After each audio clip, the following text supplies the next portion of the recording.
So the pilot study is a really valuable and really important part of the process, I think. If you're short of time, it could be combined with other steps of the process, because it doesn't really take a full hour, although that could depend on how many students you have in your class. But they should have their procedures, their materials, everything they need to do their experiment, and then now we're going to do a trial run. That's what the pilot study is. That last point there is quite valuable there. Just they might want to make notes of anything that they change, because that could go into their evaluation. So the way I like to do this is...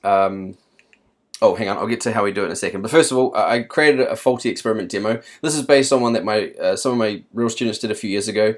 And we're going to run through the experiment on the class, and then they'll see if they can notice what was wrong and what could be the problems and how they might fix it.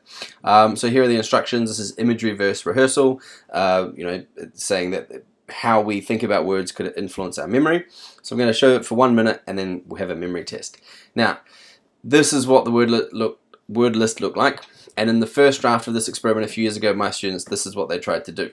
And so then we did the pilot study, so we sat down and said, right, well, what's the issue here? And actually getting them to, in their mind, this made sense, but they practiced it on someone else, and they practiced it on me as well. And I'm saying, well, hang on, this is really confusing, and why? So it's just a good example for students to look at, and for them to see, wow, hopefully they see that this is such a bad way to do this, and then they could fix it.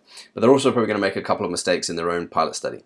I personally, here they talk about what they changed and why, and we discussed the issues with that study. The way I like to do it is I get all the groups to experiment on me. I like to see it. I like to be the participant, because I just think student on student, that's good, especially if you've got a big class, but that often not great at giving each other feedback. And I just, I don't know, maybe I'm a control freak, but I do like to have them run through it on me. And then that's what we're doing in that lesson. So it is also another lesson. I often have groups that aren't ready to do the pilot study at the start of the lesson, so they get sort of 15-20 minutes to finish off making the materials or doing other things. So it's for the practice lesson, but it'd also be time to be filling out their workbook, getting other stuff done as well.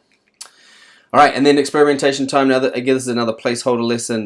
There's nothing really to go over here. This is just an hour in the unit for them to do the study. Now, the way I like to get participants, I send out an email to all the teachers in the high school and say, is anyone available at this time? And then so sometimes we have experiments going on. And this year it took me 2 lessons. I used up 2 lessons to get the experiment done. So now, but I would just remind the students to be professional. Half, in my experience, about half do a good job of this, and the other half, they get giggly, they get nervous, and you have to remind them that they only get one chance, so they want to do it right. What all of my students typically do want to do it right, and they do take it seriously, but when they sort of get standing in front of other people, it gets a bit tricky. But that's it. So that's the end of the preparing topic, and then the next we're looking at analyzing their data, and we'll look at how to do that.